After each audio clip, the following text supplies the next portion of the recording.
a escudriñar 4 versículos del capítulo 2 de Santiago, y el título se llama Confrontando el favoritismo. Quisiera que, sé bien que ya Thais nos los leyó, pero que otra hermana también quiera compartir y leer esta porción, Santiago 2, del 1 al 4. ¿Me ayudan? A ver. No tengan pena. Ajá. Dice, hermanos míos, que vuestra fe en nuestro glorioso Señor Jesucristo sea sin acepción de personas. Porque si en vuestra congregación entra un hombre con anillo de oro y con ropa espléndida, y también entra un pobre con vestido andrajoso, y miráis con agrado al que trae la ropa espléndida, y le decís, siéntate tú aquí en buen lugar, y decís al pobre, estate tú allí en pie, o siéntate aquí abajo, aquí bajo mi estrado. No hacéis distinciones entre vosotros mismos y venís a ser jueces con malos pensamientos. Amén. Bien, aquí hay varias palabras que vamos a pasar aquí de una vez. Acepción de persona. El Señor ha escogido esa palabra y nos preguntamos qué es acepción de persona. Bueno, no es más que es la acción nuestra de favorecer a una persona X más que a otra por alguna razón, por alguna cualidad, por algo especial o particular. Bien, esa acepción de persona nos inclina a pensar en el favoritismo. Aquí puse algunas definiciones de la Real Academia de la Lengua: modo de actuar, de favorecer, de beneficiar a otros en perjuicio de otra persona. Sinónimos de la palabra favoritismo: somos parciales, tenemos a alguien predilecto, tenemos una preferencia, una inclinación, y hasta podemos discriminar a alguien al escoger a alguien para hacerlo mi favorito, o a mí, a la persona que yo quiero hacer acepta con respecto a los demás.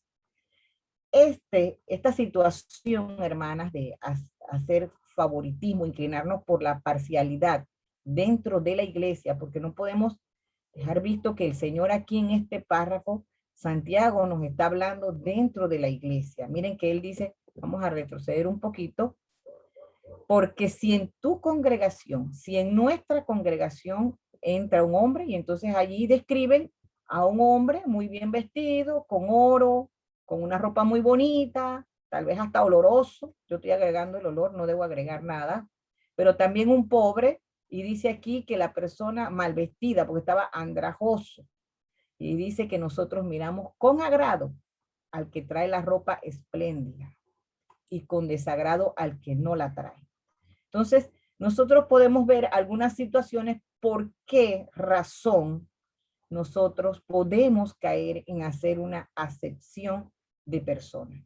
Y entonces aquí podemos ser por apariencias, los prejuicios, de repente si no se viste bien, que es lo que escogió Santiago para esta situación, para ejemplificar, ya sea por la ropa, de repente si tiene un tatuaje, un corte no muy agradable, muchos aretes, o de repente podemos hacer acepción de persona porque ha logrado muchas cosas socialmente, académicamente, título, que si el diputado, que si el magistrado, que si se graduó y ya lleva doctorado y maestría, o porque tiene influencias en el gobierno y se sienta en la iglesia también, o por la clase social, que es la situación que escogió Santiago, o también por la edad, porque son más jóvenes, porque son más viejas, o por el sexo, si es hombre, por si es mujer, o porque también nosotros podemos hacer acepción de personas porque pertenece al grupo X dentro de la iglesia. Por muchas razones se puede hacer acepción de personas. Hermana, esto trae consecuencias, trae efectos como que se desalienta a la persona que es discriminada, a la persona que es excluida, a la persona que no es bien vista. Esto es un mal testimonio para la iglesia. Esto causa divisiones dentro de la iglesia. Es una desobediencia, porque ahora vamos a ver, no me corresponde los versículos después del 4, pero es muy bueno que sepamos que Dios ve como pecado la discriminación dentro de la iglesia. No nos edifica en nada, nos destruye la armonía que espera Dios dentro de la iglesia y por supuesto no puede haber una unidad armónica dentro de la iglesia. Vamos a ver estas situaciones. ¿Alguna vez a usted le ha pasado algo de esto? ¿Le pasaron al lado y simplemente la ignoraron? ¿O usted levantó la mano para saludar? ¿O se sonrió con alguien y simplemente no le correspondieron su saludo?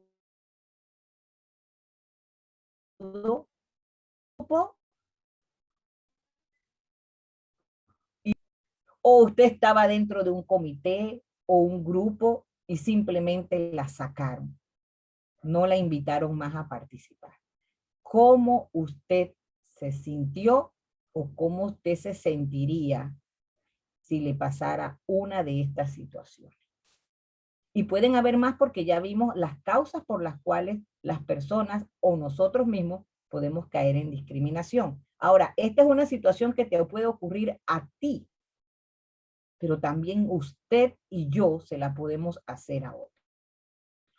Algunas veces una persona dice, no, es que no te vi. Bueno, eso es otra situación. Pero cuando intencionalmente caigo en esto, no quiero saludar, no me cae tan bien, cosas que no deben ocurrir dentro de la iglesia. ¿Por qué, señoras? Queridas hermanas, este capítulo que nos ha tocado esta noche trata básicamente sobre las evidencias de nuestra fe. Si ustedes vieron en el capítulo 1 de los estudios, la que lo recuerdan, los primeros versículos del capítulo 1, se veía la fe como el soporte para las pruebas. Ahora, Santiago ve la fe como una evidencia a través de los actos. Nuestros actos, la evidencia de nuestra fe. Quiere decir que si nuestra fe es verdadera, hermanas, debe notarse. Los demás deben verla. El creyente debe tener muy claro, muy claro, que Dios nos ha salvado para muchos propósitos. Y uno de ellos es el servicio. Si usted va a Efesios, lo dice, Efesios 2:10. El Señor nos ha salvado dentro de los propósitos para servir. Y cuando usted habla de servicio, cuando le hablan de servir en la iglesia, servir para Cristo, ¿qué generalmente piensa la gente? Si yo le preguntaría a alguna de ustedes, de repente una me diría, hermana, servir en la cocina. Hermanas, yo dirijo. Hermana, yo voy a hacer lo de la oración. Hermana, y usted piensa allá en el púlpito, el micrófono, la escuela dominical, el grupo de damas, los estudios bíblicos, toda la logística que lleva cualquier actividad de la iglesia, dar, recoger, administrar las ofrendas, la limpieza del templo, ir a evangelizar. Muchas actividades pueden haber dentro de la iglesia, muchas obras. Pero al margen de todas estas actividades de la iglesia, el servicio más importante es aquel, hermanas, que se ofrece con amor, con buen carácter, con buen ánimo, con buenas relaciones. De nada sirve que estemos en un comité, en un grupo, en una asociación dentro de la iglesia, y sin embargo hay fricciones, hay malas miradas, hay preferencias. Esto no refleja una fe genuina. Y la fe que Dios espera como ofrenda, que refleje el amor de Cristo al mundo, debe ser a través de nuestros buenos actos, de lo que se haga con amor. ¿Sí? Ahora, ya que estamos hablando de fe, miren que en este capítulo, vuelvo y les digo, se va a tratar básicamente de las evidencias de nuestra fe. ¿Qué lo demuestra? No lo que yo digo, sino lo que yo hago. Bien, ¿alguien pudiera decirme, se le encendió el micrófono a alguien? ¿Alguien pudiera decirme qué es fe? Para ustedes, ¿qué es fe? Así, palabras sencillas, no tenemos que buscar nada del diccionario. ¿Qué es fe? A ver, Confiar, hermana. confiar. La fe es la certeza de lo que se espera y la convicción de algo que usted no ve. Esa es la fe. Amén, amén. Eso es lo que dice la Biblia, que es la fe. Bueno, la Real Academia, a mí me gusta traer los sinónimos de la Real Academia de la Lengua, perdón, las definiciones, y dice que la fe es conjunto de creencias. Esa me deja como vacía, esa definición. Otras definiciones tienen que ver con algo que acaba de decir la hermana Magali, también dice confianza que tenemos sobre una persona. Bueno, en este caso nosotros los creyentes es la confianza que tenemos en nuestro Señor Jesucristo. Y en la Biblia, como dijo la hermana Marta, que creo que fue la que participó, es la certeza de que recibiremos algo que no tenemos ahorita. Eso es lo que dice Hebreos 11:1. ¿Qué es la certeza? De lo que yo espero. Usted y yo, ¿qué estamos esperando? Que nuestro Señor venga y nos lleve con Él. Eso es lo que estamos esperando. La certeza de lo que se espera. Nosotros no vamos a ir al cielo por un montón de obras buenas que hayamos hecho. No, ustedes lo saben y la Biblia nos lo ha enseñado. Podemos hacer muchas cosas buenas, ¿sí? Para eso Cristo nos salvó. La salvación es por la fe. ¿Y para qué Dios nos salvó, dice la Biblia? Para hacer obras buenas. Era el propósito. La salvación tenía un propósito, que pudiéramos ir con Cristo. Pero además, la salvación viene para que hagamos buenas obras mientras estemos en la tierra. Y también la fe es la convicción de lo que yo no veo, que yo no estoy viendo ahorita, al Señor Jesucristo. ¿Sí? Yo lo siento. Yo lo escucho cuando leo la palabra, pero no lo veo. Bien. La fe es también la forma de que tenemos para agradar a Dios. Eso dice Hebreos 11:6.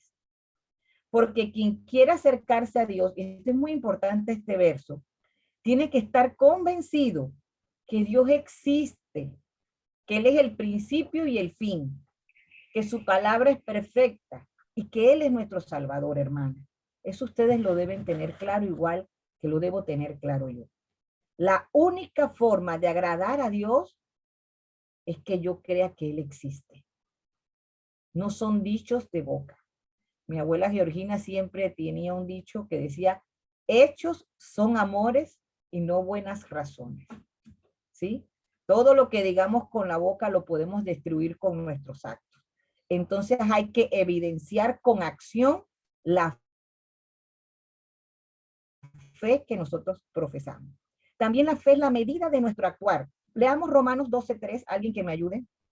Romanos 12:3.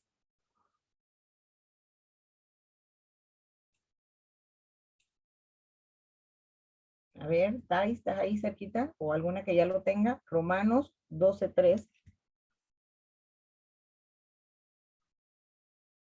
Ok, dice, digo pues, por la gracia que me es dada a cada cual que está entre vosotros, que no tenga más alto concepto de Ajá. sí que el que debe tener, sino que piense de sí con cordura, conforme a la medida de la fe que Dios repartió a cada uno.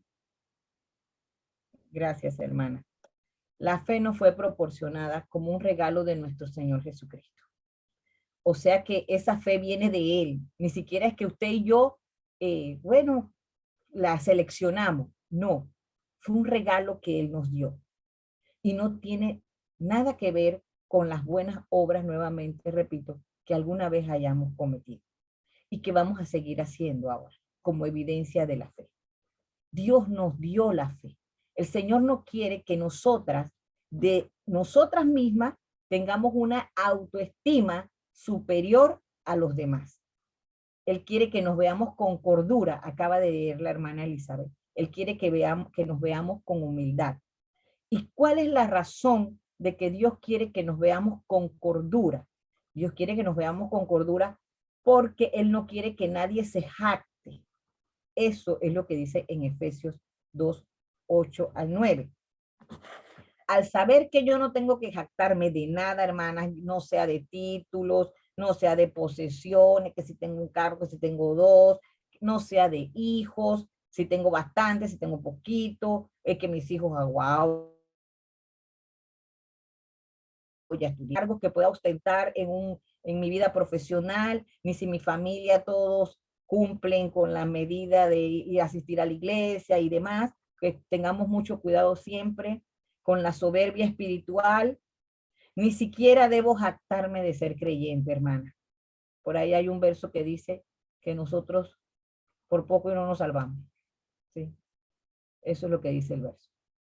Nosotros todos, a todas y a todos, de allá para, de arriba hacia abajo, Dios nos ve en la misma condición, necesitados de su perdón. Porque ahora, cuando usted conoció a Cristo, ya usted sabe que no es por usted, no es por mí. Por eso yo no tengo que tener una autoestima superior.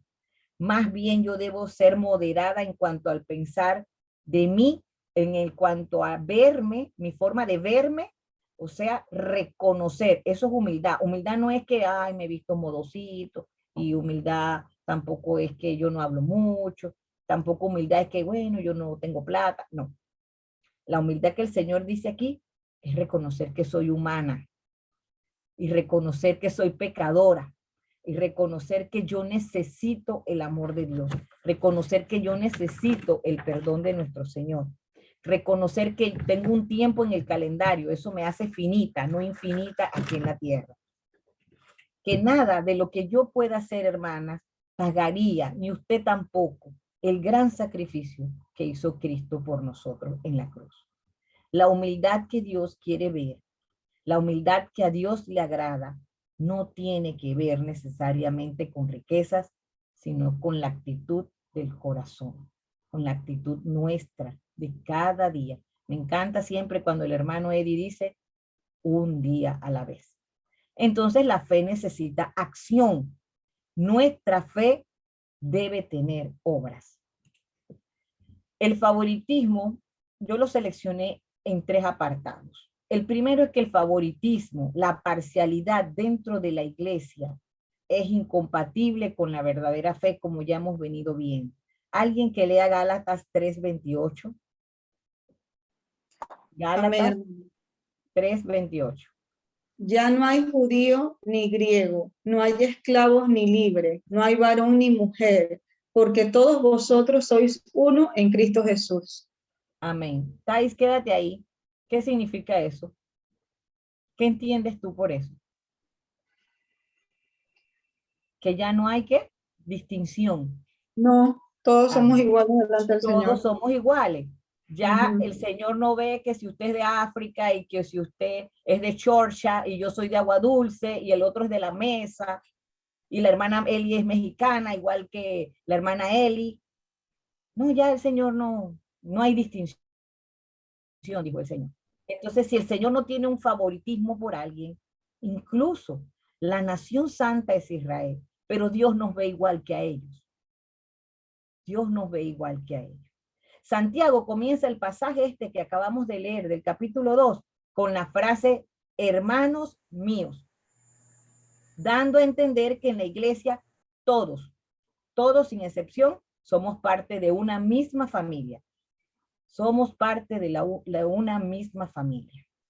La igualdad de todos los cristianos como parte de la familia de Dios es el fundamento en contra de todo favoritismo, en contra de toda discriminación. Cuando usted piensa que Dios la ve igual que al resto, usted no va a discriminar a nadie. Tenemos que estar en constante oración. ¿Por qué? Porque el favoritismo no demuestra una fe genuina.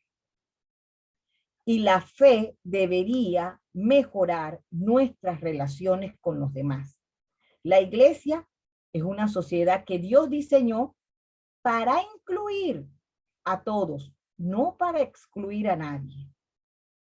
Por eso es que nuestro norte siempre debe estar orientado a ¿qué? A integrar a todos a la iglesia. Nosotros no debemos ponerle la barrera a nadie para llegar a la iglesia. A nadie. ¿Cómo se siente la gente cuando llega a nuestra iglesia? ¿Cómo es mi cara con el nuevo? ¿Y cómo es mi cara con el viejo cuando llego a la iglesia? En este capítulo, Santiago sigue hablando de la fe, pero en esta ocasión, a diferencia de en el capítulo 1, ya no es un elemento para resistir las pruebas. Ahora nos está enseñando en este capítulo cómo exteriorizar nuestra fe, a demostrarla con cada una de nuestras acciones, con nuestras actitudes, con nuestra forma de relacionarnos con los demás. Si cuando llega alguien, lo primero que se me ocurre es que tengo que criticar algo de la historia pasada de esa persona joven. Hermanas, quiero decirles algo. Si el Señor ya no se acuerda de mis rebeliones pasadas, ¿por qué tengo yo que recordarla o recordársela a usted? ¿Estoy tomando el lugar de Dios? El Señor dijo, no las recuerdes más. Cuando el Señor habló con aquella mujer que había tenido varios, la samaritana, varios maridos, no uno, varios. ¿Qué le dijo el Señor? Bueno, si fuera en panameño, hubiera dicho, esta mujer sin vergüenza. No, pero el Señor no dijo eso. El Señor le habló con amor, con misericordia. ¿Y qué le dijo el Señor? Vete y no lo hagas más. ¿Bien? Entonces ven cómo nuestras acciones deben asemejarse a la actitud de Cristo. Entonces debemos hacer una autoevaluación hasta aquí de cómo me he comportado yo con mis hermanos dentro de la iglesia, con mis hermanas dentro de la iglesia, con los nuevos que llegaron a la iglesia. Porque fíjense que este capítulo, no quiero perder que este capítulo empieza diciendo, hermanos míos, está hablando a la familia de Cristo. Lo mismo que pasó allá en las 7 iglesias Apocalipsis. Se le estaba hablando a gente de iglesia. Se le estaba hablando a creyentes. ¿Sí? Entonces la forma correcta de exteriorizar nuestra fe es con actos. Es una demostración genuina de lo que yo profeso con mi boca. El hacer acepción de personas, vamos a poner otra aquí. Sí, aquí. El hacer acepción de personas viene de un corazón que se enfoca en lo externo, en cómo se viste, en cómo fue su vida pasada o cómo es la vida presente. Pero la fe genuina evidencia el fruto del Espíritu Santo que está integrado por varias virtudes, entre ellas la fe.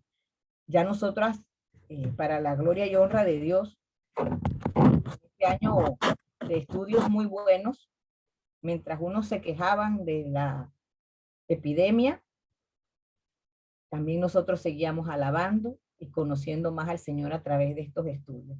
Me encanta por ahí un verso que dice, saca lo precioso de lo vil, no todas las cosas son malas. Nosotros hemos seguido a los pies de Cristo y eso es muy importante. Sigamos orando, las animo, las exhorto a que sigan orando, a que sigan leyendo, a que sigan escudriñando la palabra de Dios. No es fácil. Hay muchas actividades externas que tenemos en nuestra vida humana, pero nuestro primer lugar debe ser nuestro Señor Jesucristo. Bien, los frutos del Espíritu Santo, bueno, ustedes ya los conocen de memoria, saben bien todos esos versos, pero el Señor dice que el más importante de esos versos es el amor.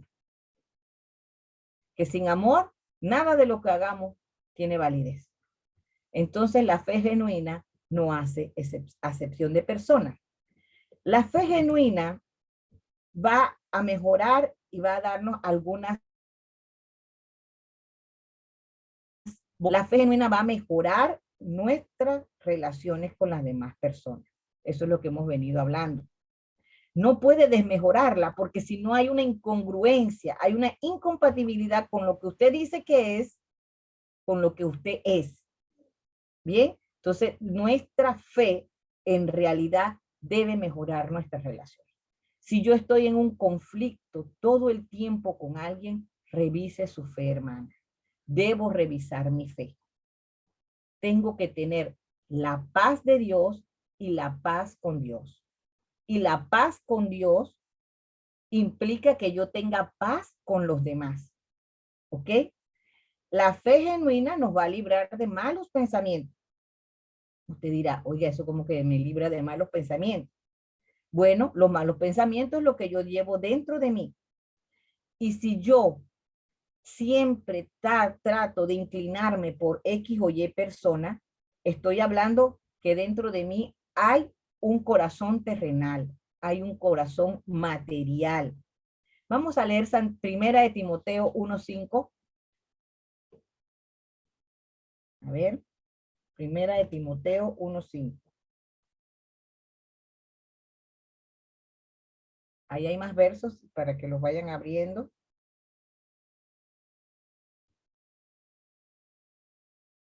¿Sí? ¿No lo encuentran? Pues el propósito de este mandamiento es el amor nacido de corazón limpio y de buena conciencia y de fe no fingida. Gracias, Ana. Fe no fingida. Usted sabe que el Señor hasta eso sabe.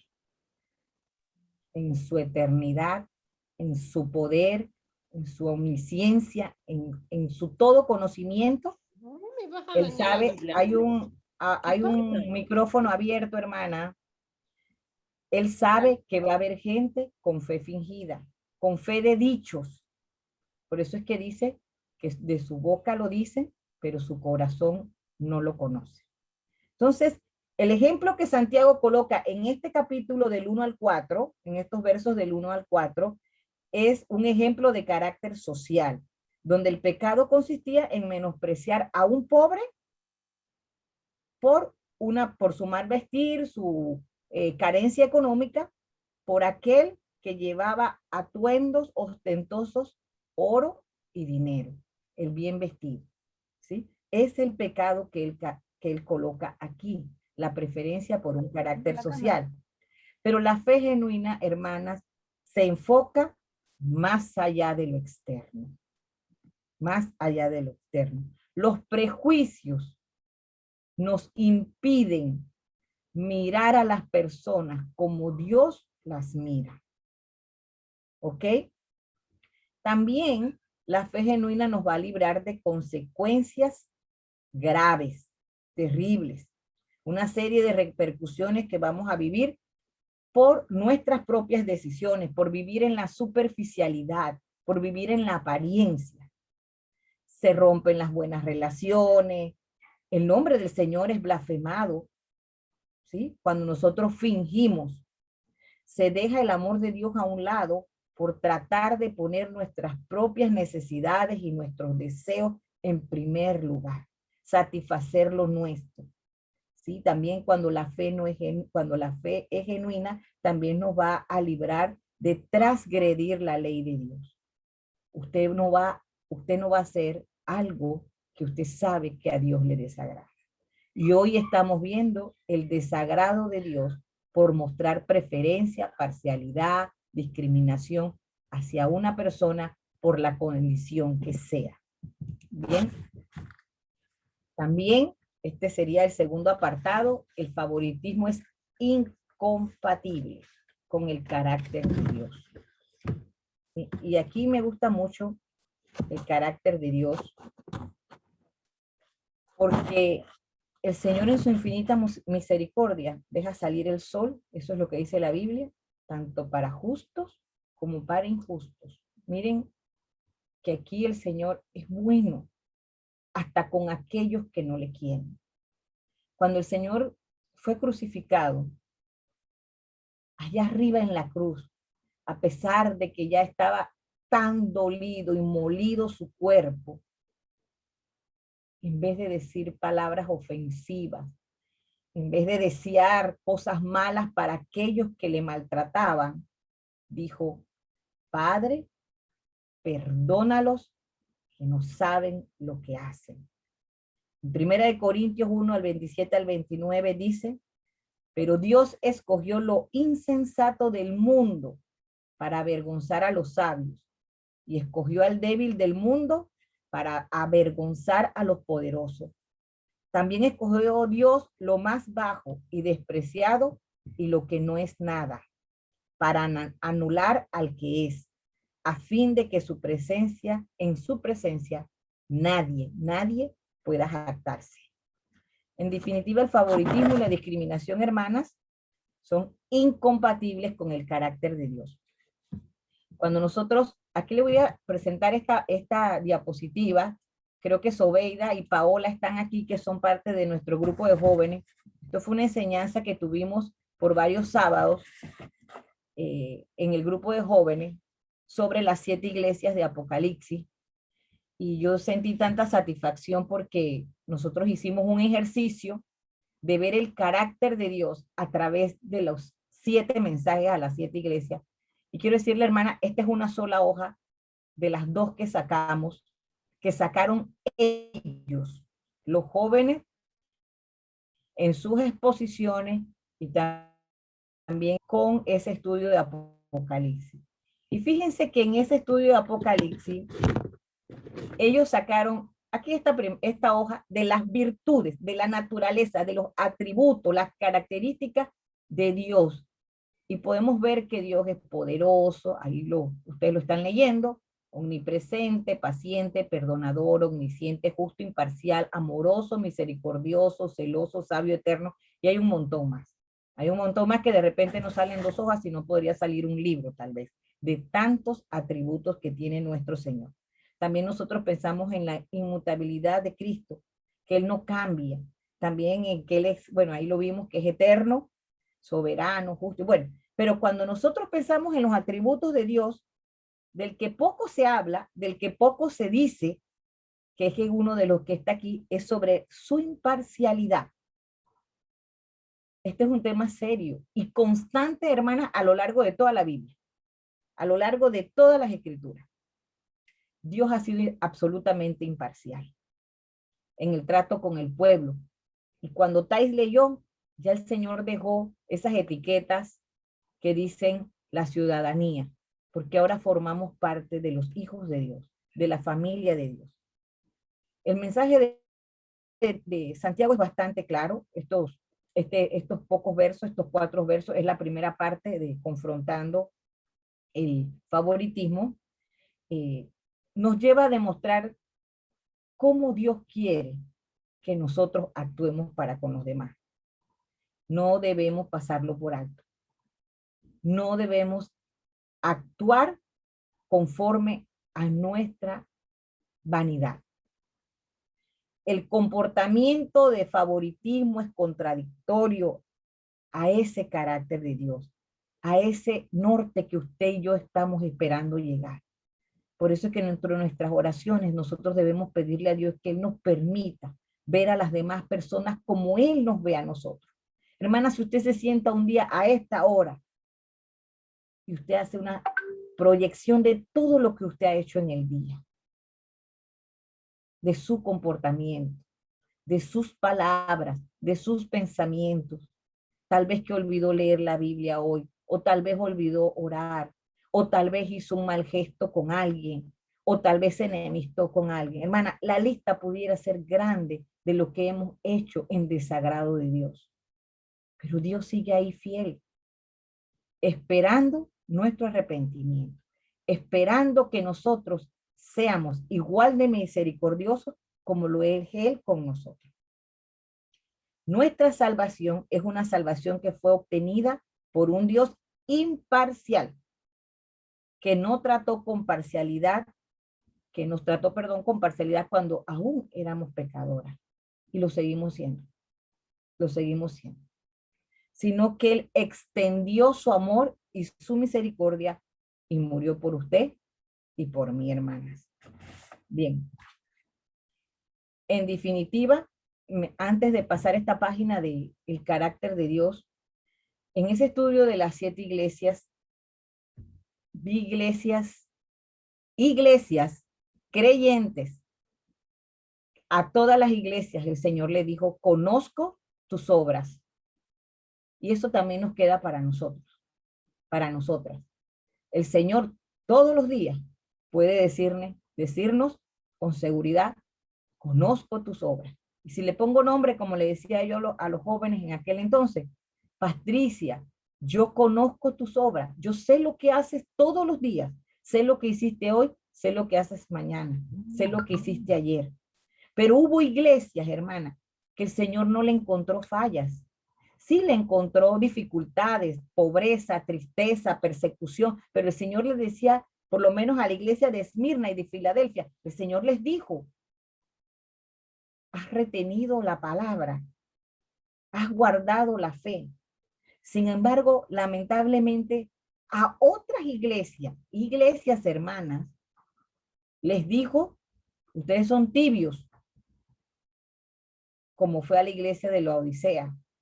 Eso quiere decir que eran indiferentes, me daba igual si estaban bien, si estaban mal, si entraba uno con otra doctrina a la iglesia, si repartía, les daba igual. A la iglesia de Sardis, lamentablemente, le dijo algo más duro. Se le abrió el micrófono a alguien, hermano. Le dijo algo más duro, más difícil de escuchar, pero el Señor les dijo, tienes nombre de que estás viva, pero estás muerta. La iglesia de la apariencia no tenían obras perfectas delante de Dios.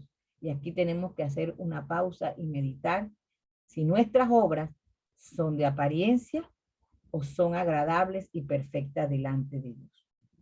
Bien, aquí ya leímos, creo, este versículo. Dios escogió lo insensato del mundo para avergonzar a los sabios, escogió lo débil del mundo para avergonzar a los poderosos, también escogió Dios lo más bajo y despreciado y lo que es nada, para anular lo que es, a fin de que en su presencia nadie pueda jactarse. Bien, el favoritismo es incompatible también, el tercer apartado, con el verdadero amor.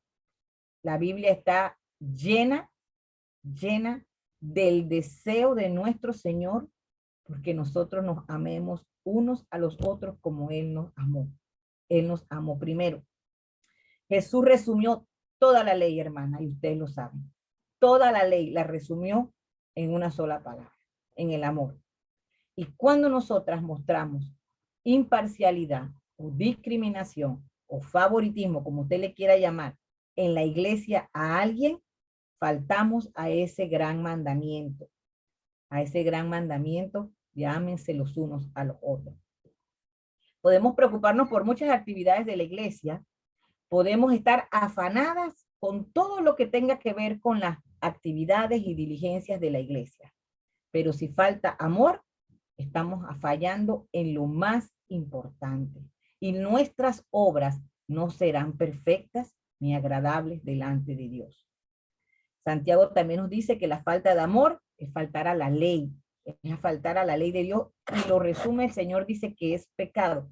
Creo que podemos leer aquí en Santiago 2:8, si en verdad cumples la ley real conforme a la Escritura, amarás a tu prójimo como a ti mismo. ¿Qué dice el Señor? Muestra su aprobación y dice, bien haces. Y por ahí hay otro verso que dice que es fácil amar a los de nuestra familia, que es fácil amar a nuestros esposos, que es fácil de repente hasta amar hasta un perro. Pero aquel que nos hace agravio, aquel que habla mal de nosotros, aquel que usted piensa que se mete siempre con usted, aquel que no le hace partícipe, porque usted también puede sentirse discriminada en algún momento. ¿Qué dice el Señor? Que amemos a nuestro prójimo como a nosotros mismos. No es fácil, es difícil. Pero si usted mira que usted quiere agradar a Dios, tal vez se le haga. Y yo, tal vez se nos haga agradar a Dios. A todas quisiéramos agradar a Dios. Entonces, para usted y para mí yo sé que va a ser más fácil. Y el Señor, ¿qué dice? Muestra su aprobación y nos dice, bien haces. Pero ¿qué dice al contrario? Pero si haces acepción de persona, cometes pecado y quedas convicto por la ley como un transgresor. Entonces esa sería una de las consecuencias de no de hacer favoritismo dentro de la iglesia. El Señor también dice que el amor es el vínculo perfecto, ¿sí? Es una de la virtud más importante dentro de los frutos del Espíritu Santo. Hermana, y usted dirá, bueno, hermana, pero yo no puedo cambiar a las otras hermanas. No, sino, este detalle no es que usted ni yo vayamos a cambiar a nadie. Esta es una situación individual de cada una de nosotras con nuestro Señor. Si nosotros fuéramos de esas 7 iglesias de Apocalipsis, ¿en qué iglesia encajaríamos? Esa es una gran pregunta. Y también, hermana, quiero decirle, si usted tiene una cadena, ¿sí? Una cadena, ella no es necesario que usted rompa pedacito por pedacito para que ésta se acabe, para que ésta se rompa. Solamente con que usted rompa un eslabón, se rompe la cadena. ¿Qué quiero decir con esto? Ese eslabón puede ser usted. Ese eslabón puedo ser yo. Yo, como creyente, como hija de Dios, quiero demostrar la diferencia ante los demás.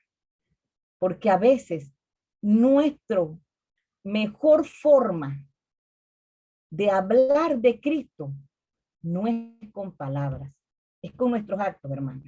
El Señor dice que así es que todos se traten así, que en todo traten, perdón, a los demás, tal y como quiere que ellos los traten a ustedes.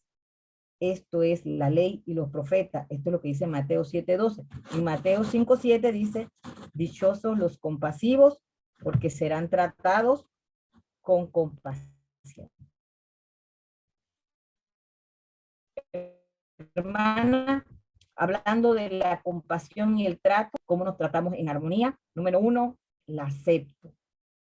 A veces la gente confunde la acepto con la apruebo, ¿sí? No importa, hermana. Si es la hermana que a veces me anda molestando, que estoy ando mal vestida y me critica, bueno, háblele con amor, acéptela.